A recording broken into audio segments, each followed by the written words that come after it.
సహోదరి సహోదరులారా, దేవుని ప్రియబిడ్డలారా, 40 రోజుల అనుగ్రహ కాలం, ఈ రక్షణ కాలం, ఈ తపస్సు కాలములో మనందరం ఉన్నాం. దేవుని కృప వలన సమయం ఉన్నప్పుడల్లా ప్రభుని యొక్క 40 శ్రమల ధ్యానాంశములో మనం పాలు పంచుకుంటున్నాం. మరి నాడు ప్రభు యొక్క 7వ శ్రమను మనం ధ్యానిస్తూ ఉన్నాం. దేవుని యందు ప్రియులారా, ఈ యొక్క 7వ శ్రమకు పరిశుద్ధ గ్రంథములో ఉన్న మూలాధారము వాక్యమును మనం ముందుగా చదువుకుందాం. మార్కు శుభవార్త 14వ అధ్యాయము 48వ వచనం. మార్కు శుభవార్త 14వ అధ్యాయము 48వ వచనం. ఎవరైనా చదవండి. యేసు వారితో, మీరు నన్ను పట్టుకొనుటకు కత్తులను బడితలను తీసుకొని దొంగపైకి వచ్చినట్లు వచ్చితిరా. ఓకే, అది అర్థం. దొంగపైకి వచ్చినట్లు వచ్చితిరేలా వచ్చితిరా. చదవమ్మా. ప్రతిరోజు నేను దేవాలయములో మీ మధ్యనే ప్రసంగించుచుంటిని కదా. ఓకే, చాలు. Praise the lord, praise the lord, praise the lord, praise the lord. దేవుని యందు ప్రియులారా, జాగ్రత్తగా ఒక్కసారి మన మనస్సులన్నీ కూడా, మన ఆలోచనలన్నీ కూడా ఆ గెత్సెమనీ తోటకు వెళ్ళాలి. ఆ గెత్సెమనీ తోటలో ప్రభు ప్రార్థన చేసుకున్న తర్వాత, రక్త చెమటను చెమర్చిన తర్వాత, 3 సార్లు వచ్చి శిష్యులను లేపిన తర్వాత, ఇక సమయం ఆసన్నమైనది, శత్రువు చెంతనే ఉన్నాడు, లెమ్ము అని అందరినీ కూడా, పడుకుని పోయిన వాళ్ళందరినీ లేపి సిద్ధమయ్యేసరికి వెంటనే అక్కడ యోధా ఇస్కారియోతు బంటులతో సైనికులతో వచ్చారు. గురువా, నీకు సమాధానం అన్నాడో మరి ఏమన్నాడో వచ్చి ముద్దు పెట్టుకున్నాడు.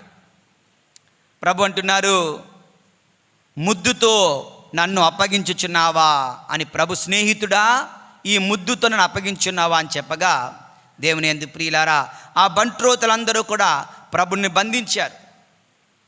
ఎలాగొచ్చారండి వాళ్ళు అంటే, కత్తులతో, గుదియలతో, కత్తులతో, కర్రలతో వారు వచ్చేసరికి ప్రభు ఆశ్చర్యపోతున్నారు. ప్రభు ఆశ్చర్యము మరియు బాధపడుతున్నారు. దేవుని యందు ప్రియులారా, ఏంటి, నన్ను దొంగ అనుకున్నారా? నేనేమైనా నక్సలైట్నా, మావోయిస్ట్నా, టెర్రరిస్ట్నా, హంతకుడునా? ఎవరినైనా ఎప్పుడైనా కొట్టానా, తిట్టానా, హత్య చేశానా, అబద్ధమాడానా, దొంగతనం చేశానా? దైవ కుమారుడనైన నన్ను మీరు ఎలా చూస్తున్నారండి? ఎలా చూస్తున్నారు చెప్పండి?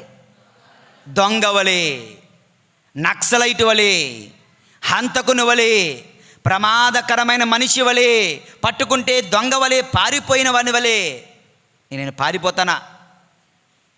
దేవుని యందు ప్రియులారా, the way they treated him, that made him so sad. వారు ఏ విధముగా అయితే యేసయ్యను వారు చూస్తున్నారో, యేసయ్యను ఏ విధంగా వారు భావించారో, అది ఒక గొప్ప అవమానముగా ప్రభు ఎంచుతూ ఉన్నారు. దేవుని యందు ప్రియులారా, ఒక బ్యాండిట్, దొంగ, ఒక క్రిమినల్, ఒక హంతకుడు, ఒక టెర్రరిస్ట్, ఒక మావోయిస్టుగా వాళ్ళు గుర్తించడము, వాళ్ళు అందుకొరకు కత్తులు పట్టుకొని రావడం, కర్రలు పట్టుకొని రావడం, అది యేసయ్యను చాలా బాధ పెట్టింది. దేవుని యందు ప్రియమైనటువంటి సహోదరి సహోదరులారా, ప్రభుని యొక్క అనేకమైన శ్రమలలో ఇది కూడా ఒక తీరని, గుండెకు తగిలినటువంటి గాయం, గుండెకు తగిలినటువంటి బాధ. దేవుని యందు ప్రియులారా, అయితే ప్రభు ఒక మాట చెప్తున్నారు. మార్కు శుభవార్త 14వ అధ్యాయము 49వ వచనం చదవండి. దాని తర్వాత వచనం, ప్రతిరోజు నేను దేవాలయములో నేను మీ వద్దనే దేవాలయములో మీ మధ్య ప్రసంగించుచుంటిని. మీ మధ్యనే ప్రసంగించుచుంటిని కదా. చదవండి. మీరప్పుడు నన్ను పట్టుకొనలేదు, మీరు అప్పుడు నన్ను పట్టుకొనలేదు, కానీ లేఖనములు ఇట్లు నెరవేరవలసి ఉన్నది. కానీ లేఖనములు ఇట్లు నెరవేరవలసి ఉన్నది. దేవుని యందు. That was little consolation for Jesus. Okay, ఈ విధంగానైనా నేను నా తండ్రి యొక్క చిత్తము నెరవేరుస్తున్నాను, ఈ విధముగానైనా ప్రవక్తలు ప్రవచించిన ప్రవచనములు, రాసిన లేఖనములు నేను నెరవేరుస్తున్నాను అంటూ ఆయన చిన్న ఓదార్పును పొందుతూ ఉన్నారు. దేవుని యందు ప్రియమైన సహోదరి సహోదరుల, ఇది ప్రభు యేసు యొక్క ఒకానొక శ్రమ. దేవుని యందు ప్రియులారా, దైవ కుమారుడును దొంగలా చూడడం, మనిషికి రక్షణ ఇచ్చే దేవుణ్ణి, దైవ కుమారుణ్ణి ఒక హంతకుడిలా చూడడం, మంచి చేసేవారిని చెడ్డవారిగా చిత్రీకరించడం, ప్రేమించేవాడిని శత్రువుగా భావించడం, ఈ ప్రభుని యొక్క శ్రమ ఈ రోజుకి కూడా కొనసాగుతుంటుంది. మన కుటుంబాలలో, మన సంఘములలో, మన సమాజాలలో, మన జీవితంలో ఇది చూస్తున్నాం, ఇది జరుగుతుంది. దేవుని యందు ప్రియమైనటువంటి సహోదరి సహోదరులారా, కనుక మన జీవితాలకు ఒకసారి ప్రస్తుత ప్రపంచానికి దీనిని అన్వయించుకుందాం. దీనిని అన్వయించుకుంటే అనేక విషయాలు మన కళ్ళ ముందు మెదులుతూ ఉన్నాయి. ఒక్కొక్కటిగా మీకు వివరించడానికి ప్రయత్నిస్తాను. దేవుని యందు ప్రియులారా, యేషువా వందనం, యేషువా స్తోత్రం, తండ్రి వందనం, తండ్రి స్తోత్రం, ఆత్మదేవా వందనం, ఆత్మదేవా స్తోత్రం, praise the lord, praise the lord, praise the lord, praise the lord, praise the lord, praise the lord, praise the lord, praise the lord, praise the lord, praise the lord. Okay, ఇది ఈ యొక్క సంఘటన లేదా ఈ యొక్క దుఃఖము, ఈ శ్రమ, ఈ బాధ మన జీవితాల్లో అన్వయించుకుంటే మన ప్రస్తుత ప్రపంచంలో మనకు తేటతెల్లమవుతుంది, కనబడుతుంది. దేవుని యందు ప్రియమైన సహోదరి సహోదరులారా, ఏంటండి అంటే క్రిస్టియన్ మిషనరీస్, క్రైస్తవ బోధకులను, మంచి చేయడానికి వెళ్తున్న క్రైస్తవ బోధకులు, మేలు చేయడానికి వస్తున్న క్రైస్తవ బోధకులు, లెప్రసీ పేషెంట్లకు సేవలు చేస్తున్నటువంటి క్రైస్తవ బోధకులు, చదువు సంధ్యలు లేని వారికి విద్యా బుద్ధులు నేర్పించడానికి వెళ్ళినటువంటి క్రైస్తవ మిషనరీస్లను,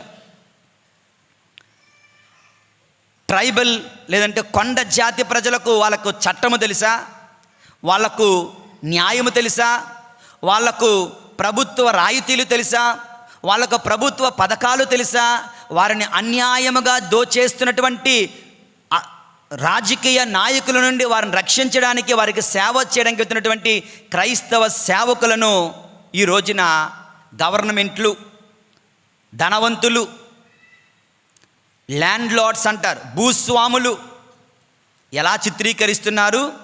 వాళ్ళు క్రిమినల్స్ అని, వాళ్ళు మత మార్పిడి చేయడానికి వచ్చారని, మన సాంప్రదాయాల మంట గలుపుతున్నారని, వాళ్ళు జీవించడానికి వీలు లేదని వాళ్ళను ఒకరైతే సజీవ దహనం చేసేశారు. అవునా? సజీవ దహనం. ఒక తండ్రిని, వారి బిడ్డలను జీపులో ఉంటుండగానే పెట్రోలు పోసి సజీవ దహనం చేసేశారు.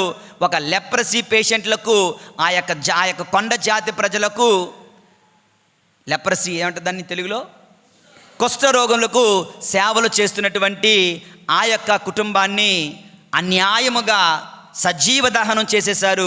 దేవుని యందు ప్రియమైనటువంటి సహోదరి సహోదరులారా, ఇది ఎంత ఘోరం! దైవ కుమారుణ్ణి దొంగ అన్నట్లుగా, సేవ చేయడానికి వచ్చిన వారిని ఏమంటున్నారు? క్రిమినల్స్ అని, వాళ్ళ బ్రతకడానికి వీలు లేదని వారిని ఈ విధంగా వాళ్ళు చేయడం మనం చూస్తున్నాం. దేవుని యందు ప్రియమైనటువంటి సహోదరి సహోదరులారా, ఈ మధ్య కాలంలోనే జూలై 5వ తారీఖు 2021 ఒక మహానుభావుడు, ఒక కథోలిక గురువు ఫాదర్ స్టాన్ స్వామి, జెస్యూట్ మిషనరీ మరణించాడు. ఎలా మరణించాడు? ఎందుకు మరణించాడు? ఆయన ట్రైబల్స్కి అంటే కొండ జాతి ప్రజలకు ఏమీ తెలియని వాళ్లకు వాళ్ళ దగ్గర నుండి అన్యాయముగా అడవులను దోచుకుంటుంటే, అడవులటువంటి రివర్స్ నదులను దోచుకుంటుంటే, వారి నీటి జలాలను దోచుకుంటుంటే,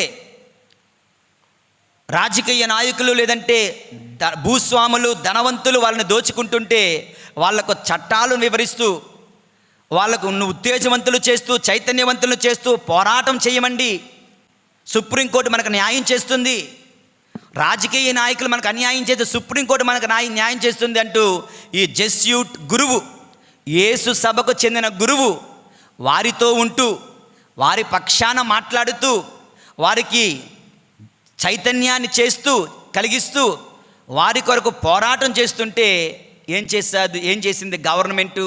దేవుని యందు ప్రియులారా, ఆయన చాలా ప్రమాదకరం. ఈయనకు మావోయిస్టులతో సంబంధాలు ఉన్నాయి, ఈయన టెర్రరిస్ట్తో సమానం కనుక ఈయన సమాజంలో ఉంచకూడదు అంటూ ఆయన తీసుకునే జైల్లో పెట్టారు. జైల్లో పెట్టడం కాదండి దేవుని యందు ప్రియులారా, ఆయన ఫోటో మీరు స్క్రీన్ మీద బహుశా చూడొచ్చు. జైల్లో పెట్టడం కాదు, బెయిల్ లేకుండా చేశారు, బెయిల్ రాకుండా క్రిమినల్ కేసు పెట్టారు. ఆయన పేదలకు సహాయం చేస్తుంటే క్రిమినల్ కేసు, ఆదిమవాసులకు సేవ చేస్తుంటే క్రిమినల్ కేసు. ఆ కేసు అంటే బెయిల్ రాని కేసు, మరలా జైలుకి వెళ్తే వెనక్కి తిరిగి రాకుండా. అలాగా ఆయన వయసు పైబడిన వాడు, సుమారు 80 సంవత్సరాల చేరువలో ఉన్న వ్యక్తి. ఆయనకు వయసు రీత్యా అనారోగ్యం వచ్చినప్పుడు ఆయన ఏమడిగాడో తెలుసా? ఏమంటారు దానికి? పార్కిన్సన్స్ జబ్బు. పార్కిన్సన్స్ అంటే ఈ యొక్క చేతులన్నీ కూడా పట్లు వదిలేయడం, గ్లాసు కూడా పట్టుకోలేడు, గ్లాసు కూడా పట్టుకోలేక నీళ్లు తాగలేని పరిస్థితి, అన్నం తినలేని పరిస్థితి. అతను ఏమడిగాడు తెలుసా? సిప్పర్ అనగా స్ట్రా ఉంటుంది చూడండి, గ్లాసుకి స్ట్రా ఉంటుంది. నాకు ఒక గ్లాసుకి స్ట్రా ఉంటుంది కదా, అది ఇవ్వండి, నోట్లోంచి పీలుస్తాను, నేను దాన్ని పీల్చుతాను, నేను త్రాగలేకపోతున్నాను, గ్లాస్ పట్టుకోలేకపోతున్నాను, ప్లేట్ పట్టుకోలేకపోతున్నాను, అన్నం కలుపుకొని తినలేకపోతున్నాను అని ఎంత బ్రతిమిలాడినా, ఒక స్ట్రా అడిగినా ఇవ్వలేదు, ఒక సిప్పర్ గ్లాస్ అడిగినా వారు ఇవ్వలేదు. అలా సరిగ్గా తిండి లేక, తిండి దొరకక మరింత రోగి అయి అలాగైనా జైల్లోనే ఉంచారు. దేవుని యందు ప్రియులారా, 80-85 సంవత్సరాల దగ్గరలో ఉన్నటువంటి గురువు పారిపోతాడా? ఎక్కడికి పారిపోతాడు? అతనిని ఆసుపత్రిలో పెట్టి బందిపోటు దొంగకు చైన్లు వేసినట్టు ఈ చెయ్యి, ఈ చేతికి ఒక బేడీలు, ఈ చేతికి ఒక బేడీలు, కాళ్ళకు బేడీలేసి మంచం మీద పడుకోబెట్టారు. నక్సలైట్ని పడుకోబెట్టినట్లు, టెర్రరిస్ట్ని పడుకోబెట్టినట్లు. ముంబైలో బాంబులు వేసినటువంటి వ్యక్తిని చక్కగా ఏసీ రూమ్లో పెట్టినటువంటి ప్రభుత్వం అంది. దైవ సేవ చేస్తున్న గురువులకు, పేదలకు సహాయం చేస్తున్న వ్యక్తులకు బేడీలు వేసి చైన్లతో బంధించినటువంటి అరాచకమైనటువంటి సమాజంలో మనం జీవిస్తున్నాం. మనకేంటంటే అదేం తెలియట్లేదు. మన ముందు ప్లేట్ ఉంటుంది, మనకు మంచం ఉంటుంది, మనకు ఫ్యాను ఏసీ ఉంటుంది, మనకు నొప్పి లేదు, మనకు కష్టం లేదు. కనుక ప్రపంచంలో ఏం జరిగితే నాకెందుకు, ఎవరికేమైతే నాకెందుకని మనం ఉంటున్నాం. కనుక ఇలాంటి అక్రమాలు, అరాచకాలు జరుగుతూనే ఉన్నాయి. దేవుని యందు ప్రియులారా, అలనాడు యేసు ప్రభు ఎందుకు ఈ శ్రమను అనుభవించాడో ఇప్పుడు మనకు అర్థమవుతుంది. అలనాడు యేసు ప్రభు దైవ కుమారుడై ఉండి కూడా దోషిలాగా ఎంచబడ్డాడు, దొంగలా ఎంచబడ్డాడు, క్రిమినల్గా ఎంచబడ్డాడు, టెర్రరిస్ట్గా ఎంచబడ్డాడు. కత్తులు పట్టుకొని, కఠారాలు పట్టుకొని వచ్చారు దేవుని యందు ప్రియులారా. ఈ రోజున కూడా మంచి చేస్తున్న వారిని దొంగలుగా ప్రపంచం చిత్రీకరిస్తుంది. ప్రియమైన సహోదరి సహోదరులారా, ఇది ఒక ఉదాహరణ. ఒకసారి ఆయన గురించి 3 నిమిషాల ఒక చిన్న వీడియో, ఒక చిన్న పాట ఉంటుంది, ఆయన జీవితం అంతా చిత్రీకరిస్తూ. దయచేసి దాన్ని చూడమని మీ అందరినీ కూడా కోరుతూ ఉన్నాను. యేషువా వందనం.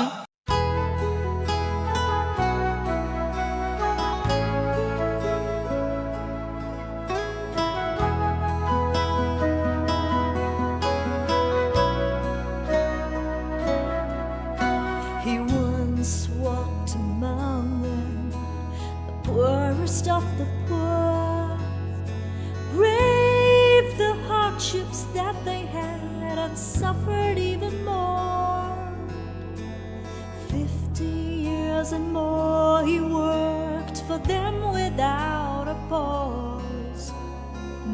nothing dissuaded him from this worthy cause. They sent him off to prison on a trumped-up case. They were convinced that out of fear no one would take his place.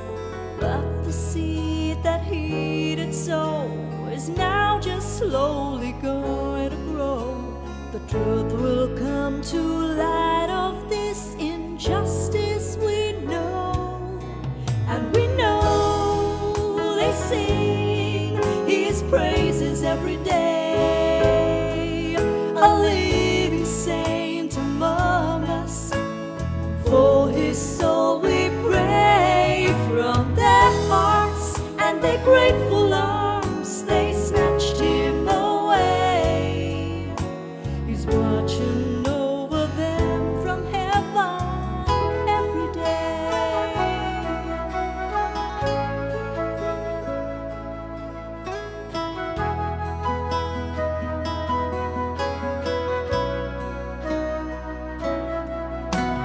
What do they know of human rights? What do they know of law?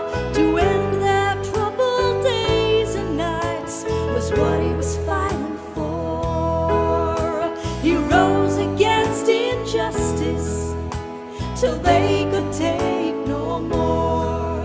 So they shut him in a prison, and on their rights they shut the door.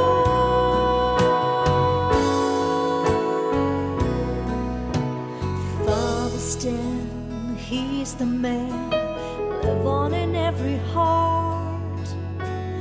Mother Teresa before him, she also walked this path. A champion for human rights, he dedicated so much of his life to help the weak and poor downtrodden in their days of strife. We know they sing his praises, they sing his praises. A living saint among us, for his soul we pray. From their hearts and their grateful arms they snatched him away. He's watching over them from heaven every day.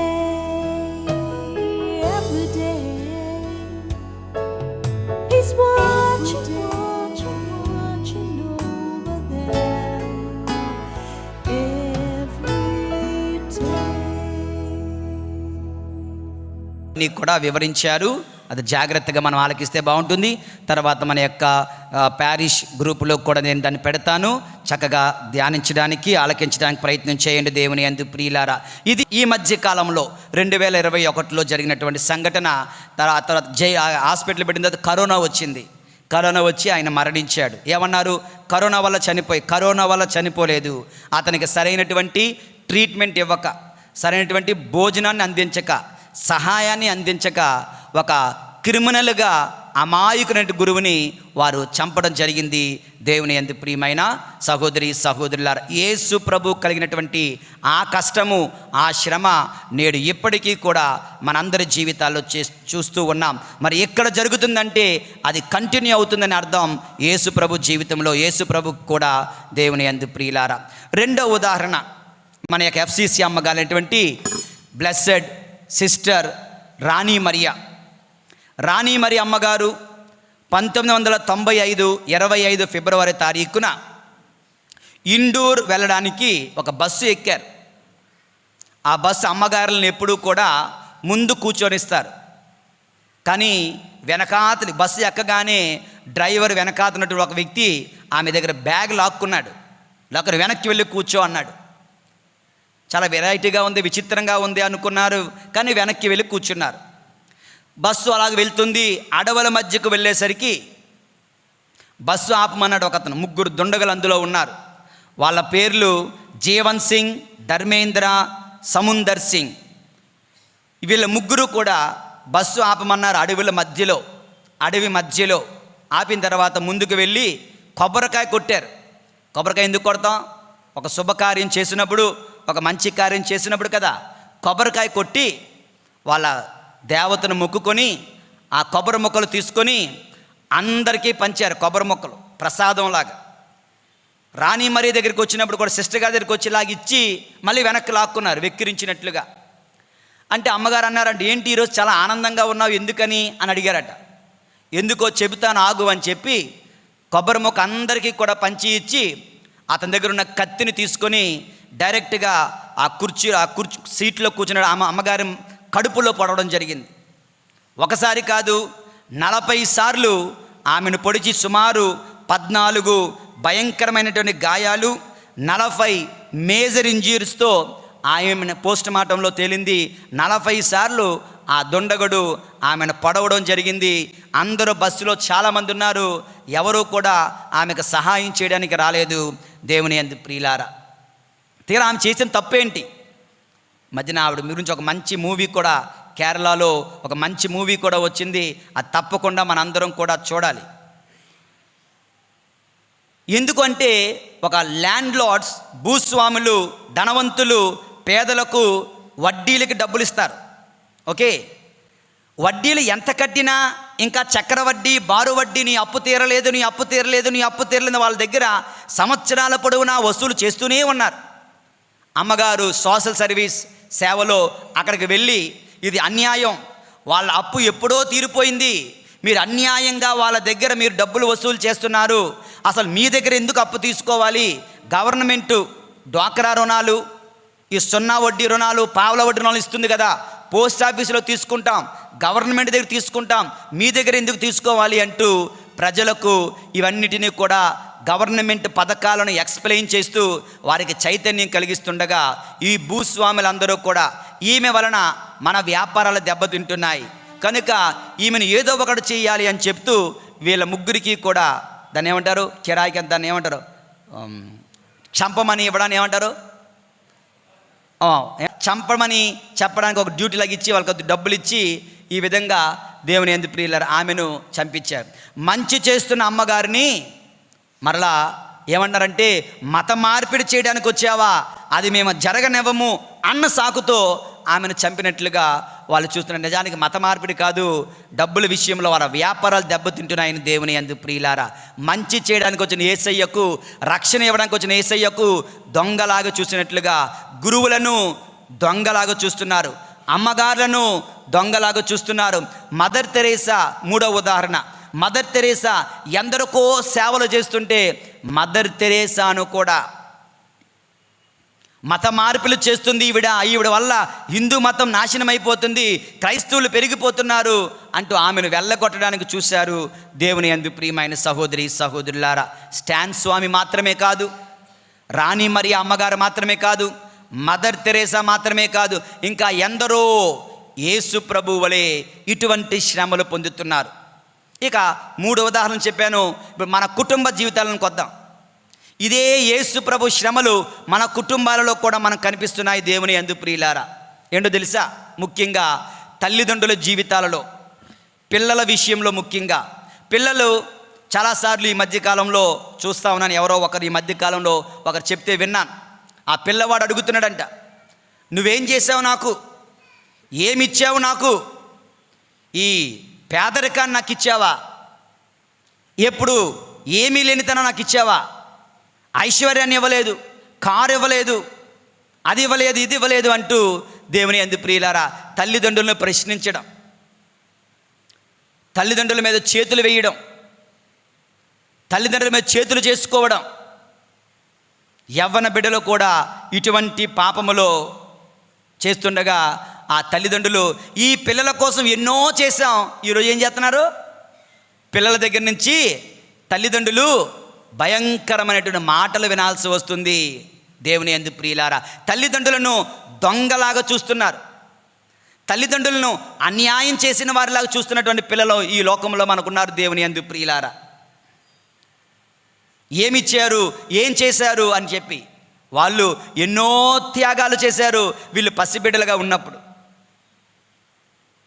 వాళ్ళకి జబ్బు చేసినప్పుడు పిల్లలను చేతిలో పెట్టుకొని ఎన్నిసార్లు హాస్పిటల్కి పరిగెట్టారో అవన్నీ మర్చిపోయి ప్రేమించే తల్లిదండ్రులను, దేవుడు లాంటి తల్లిదండ్రులను, దేవత లాంటి తల్లిని ఏమంటున్నారు? ఈరోజు దెయ్యం అంటారు, ఇవేం ఇచ్చావంటారు, ఏం చేసావంటారు అంటారు. ఇంకా పోలీస్ స్టేషన్కి వెళ్తాను, నువ్వు కొట్టావు, నన్ను తిట్టావు, నన్ను కరిసావు, నన్ను హింసిస్తున్నావు అని చెప్తున్నాను. తెలీదా? పిల్లలు తల్లిదండ్రుల మీద కేసులు పెడుతున్నారు ఈ మధ్యన. ఇది ఎంత ఘోరం దేవుని యందు ప్రియులారా. యేసు ప్రభు రక్షించడానికి వస్తే, స్వస్థపరచడానికి వస్తే, పాప క్షమాపణ ఇవ్వడానికి వస్తే, తండ్రి ప్రేమను అందివ్వడానికి వస్తే వాళ్ళు దొంగలాగా, హంతకునిలాగా కర్రలు పట్టుకొని వస్తున్నారు. దేవుని యందు ప్రియులారా, మన కుటుంబాలలో అక్షరాల ఇదే జరుగుతుంది. ఇంకా స్కూల్స్ విషయంలోకి వస్తే, మొన్న ఈ మధ్యనే ఒక అమ్మగారిని జైల్లో పెట్టారు. ఎందుకండి జైల్లో పెట్టారంటే, చెప్పాను కదా మీకు ఆల్రెడీ, 3 పిల్లలు ఒక బాత్రూంలోకి వెళ్ళారు. 3 పిల్లలు 6వ తరగతి చదివే పిల్లలు, మళ్ళా 6వ తరగతి చదివే పిల్లలు 3 ఒకే బాత్రూంలోకి వెళ్ళి చాలాసేపు ఉండిపోయారంట. ఈ అమ్మగారు తలుపు దగ్గర ఉండి తలుపు తట్టి, 3 ఒకే బాత్రూంలో ఏం చేస్తున్నారమ్మా, బయటికి రండి అని చిన్నది మందలించారు. దానికి ఈ అమ్మగారు, మా అమ్మ నాన్నకి చెప్పేస్తారు, నా పరువు పోతుంది, నా బ్రతుకు అయిపోయిందని చెప్పి ఇంటికి వెళ్ళి ఉత్తరం రాశాడంట. నేను చచ్చిపోవడానికి ఆత్మహత్య చేసుకుంటున్నాను, నేను ఆత్మహత్య చేసుకోవడానికి కారణం ఆ అమ్మగారే, నా ఫ్రెండ్స్ని వదిలేయండి, అమ్మగారిని మాత్రం వదలకండి అని ఉత్తరం రాసి చచ్చిపోతే, ఈ యొక్క గవర్నమెంట్లు లేదంటే న్యాయ వ్యవస్థ ఆ చిన్న పిల్లవాడు ఏదో తెలియక పిచ్చితనంతో ఉత్తరం రాశాడు, దాని అంత సీరియస్గా తీసుకోవాల్సిన అవసరం లేదు, ఆ పిల్లల మనస్తత్వం అలాగే ఉంటుంది అని అమ్మగారిని విడిచిపెట్టాలా? ఆమెను జైల్లో పెట్టడం ఏంటి? మంచి చేస్తున్న టీచర్లను చెడ్డవాళ్ళుగా చూడడం, బుద్ధి చెప్తున్న వారిని మూర్ఖులుగా, శత్రువులుగా చూడడం, ఇది ఎంతవరకు న్యాయం?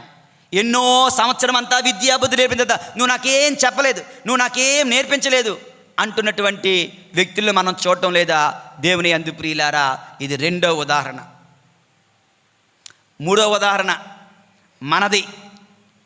మన ఉదాహరణ ఏంటో తెలుసా? తల్లిదండ్రులను, బంధుమిత్రులను, స్నేహితులను అందరినీ విడిచి వచ్చిన గురువులు, మఠవాసులను ఎంతమంది విశ్వాసులు, ప్రజలు నిజంగా అభిమానిస్తున్నారు, నిజంగా ప్రేమిస్తున్నారు, నిజంగా తోడుగా ఉంటున్నారు, నిజంగా అర్థం చేసుకుంటున్నారు? వాళ్ళ మీద ఎన్ని మాటలు, ఎన్ని కుట్రలు, ఎన్ని చెడ్డ మాటలు, ఎన్ని పుకార్లు, అన్యాయంగా ప్రేమించడానికి వస్తే నిందిస్తారా, ద్వేషిస్తారా? చెప్పండి. మీరేం కంగారు పడిపోకండి, జనరల్గా చెప్తున్నాను. ఓకే, ప్రియమైనటువంటి సహోదరి సహోదరు, ఇది ప్రపంచవ్యాప్తంగా క్రైస్తవ సమాజాల్లో జరుగుతున్నదే. గురువుల మీద కక్షలు బట్టి కట్టే వ్యక్తులు మనం చూస్తున్నాం. ఓకే, కనుక ఇవన్నీ కూడా యేసు ప్రభు పడిన ఈ శ్రమతో సమానమవుతుంది దేవుని యందు ప్రియులారా. కనుక ఈ దివ్య పూజ్యాబలిలో మనం ఏం చేయాలి? ఈ దివ్య పూజ్యాబలిలో దేని కొరకు మనం ప్రార్థించాలి? ప్రార్థిద్దాం. ప్రభువా, బోధకుడవు, రక్షకుడవు, స్వస్థపరిచేవాడవు, పరమ వైద్యుడవు, మంచి మాత్రమే చేయదగ్గవాడవు, మేలు మాత్రమే చేయువాడవు, నిన్ను దొంగలాగా, హంతకునిలాగా, మోసగాండులాగా వాళ్ళు చూస్తూ కత్తులు కటారాలు పట్టుకొని వచ్చారు. యేసయ్యా, ఇదిగో మా జీవితాలలో మేము కూడా మా సమాజంలో ఎందరో సేవకుల పట్ల, క్రైస్తవ బోధకుల పట్ల అచ్చం ఇటువంటివే జరుగుతూ ఉన్నాయి. అటువంటి క్రైస్తవ బోధకులను దీవించండి, వారిని రక్షించండి, కుట్రల నుండి, కుతంత్రాల నుండి, శత్రువుల నుండి వారిని సంరక్షించండి, వారిని కాపాడండి అంటూ క్రైస్తవ బోధకుల కొరకు, దేవుని సేవ చేస్తున్నటువంటి వ్యక్తుల కొరకు మనం ప్రార్థన చేయాలి. దేవుని యందు ప్రియులారా, తోడేళ్ల గుంపు మధ్యకు గొర్రె పిల్లల వలె మేము పంపిస్తున్నాను. తోడేళ్ల మధ్యకు గొర్రె పిల్ల వెళ్తే ఉంటుందా? అలా తోడేళ్ల మధ్య గొర్రె పిల్లల వలె ఎందరో క్రైస్తవ మిషనరీలు పనిచేస్తుండగా వారిని రక్షించమని, వారికి సంరక్షణ ఇమ్మని, వారందరి కొరకు ప్రార్థన చేద్దాం. రెండవదిగా మన కుటుంబాలలోనే ఎందరో తల్లిదండ్రులు బిడ్డల వలన ప్రశ్నించబడుతున్నారు, దూషించబడుతున్నారు, ద్వేషించబడుతున్నారు. అటువంటి తల్లిదండ్రుల కొరకు, అటువంటి ఉపాధ్యాయుల కొరకు, అటువంటి గురువుల కొరకు, విచారణ గురువుల కొరకు, దైవ సేవ చేస్తున్న వారి కొరకు మనం ప్రార్థిస్తూ ఈ దివ్య పూజాబలిలో పాలు పంచుకుందాం. నీవు ఆ బాధపడుతున్న వాడివైతే ప్రభు శ్రమలలో నువ్వు పాలు పంచుకున్నట్లుగా భావిస్తూ ఆ శ్రమలను క్రీస్తు శ్రమలతో శిలువ మరణముతో ప్రభునికి సమర్పించండి. పరిశుద్ధుడైన దేవుడు మనల్ని దీవింతురుగాక.